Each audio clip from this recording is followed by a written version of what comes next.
نحمده ونصلي على رسوله الكريم اما بعد اعوذ بالله من الشيطان الرجيم بسم الله الرحمن الرحيم والذين يؤمنون بما انزل اليك وما انزل من قبلك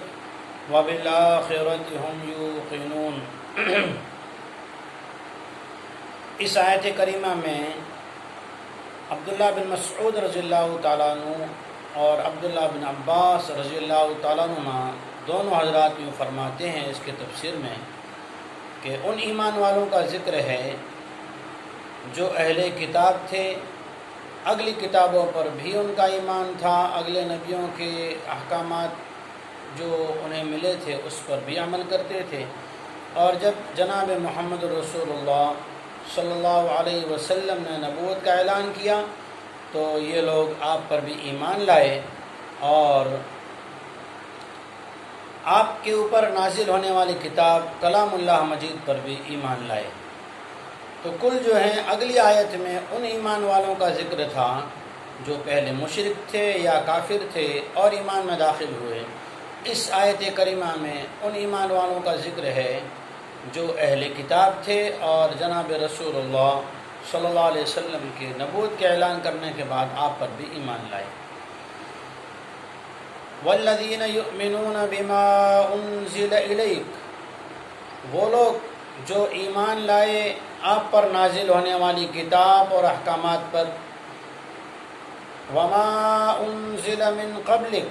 اور اگلی کتابوں پر بھی اگلے نبیوں پر بھی ایمان لائے، وبالآخرۃ ہم یوقنون، اور ان کو آخرت پر بھی یقین ہے۔ یہ اگلے ایمان والوں کی تفصیل بھی ہے اور ان ایمان والوں کے صفات بھی ہیں۔ اس لیے ایمان والوں کے دو طبقے ہوئے، وہ لوگ جو پہلے مشرک اور کافر تھے اور ایمان لائے، اور وہ لوگ جو پہلے اہل کتاب تھے اور ایمان والے بھی تھے اور حضور کے آنے کے بعد آپ پر بھی ایمان لائے۔ وبالآخرۃ ہم یوقنون، اور آخرت کا یقین بھی رکھتے ہیں۔ یہاں پر دو باتیں ہوئی، ایک بات ہے ایمان کے مقابلے میں ہے انکار۔ تو یہ لوگ جو تھے جو صفات تھے، زبانی اقرار، دل سے تصدیق، بدن سے اعمال، مال سے دین کی جہاں اللہ نے خرچ کیا وہاں خرچ کرنا، اور پھر اگلی کتابوں پر بھی ایمان لانا اور محمد رسول اللہ صلی اللہ علیہ وسلم کے اوپر نازل ہونے والی کتاب پر بھی ایمان رکھنا۔ یہاں ایک بات جاننا ضروری ہے، اگلی کتابوں پر اس وقت ہمارا ایمان صرف اتنا ہونا چاہیے کہ جو باتیں قرآن مجید اور سیرت پاک سنت مصطفیٰ صلی اللہ علیہ وسلم سے ملتی ہیں انہیں ہم مانتے ہیں، لیکن جو باتیں قرآن اور سنت کے خلاف ہوگی اسے ہم انکار کریں گے۔ دوسری بات کہ اسلام نام ہے فرما برداری کا، تو یہاں اللہ تعالیٰ نے فرما برداری کو ایمان کے ساتھ جوڑ کے بیان فرمایا ہے، اس لیے اور نافرمانی نام ہے غدر کا۔ ہم اسلام لائے ہیں، ایمان لائے ہیں، تو ایمان قلبی صفت ہے اور اسلام جو ہے وہ عملی صفت ہے۔ اس کے لیے ضروری ہے کہ ہم اللہ سے دعا کریں کہ ہمیں اللہ تعالیٰ صفات باطنہ صفات ظاہرہ دونوں سے متصف فرمائے،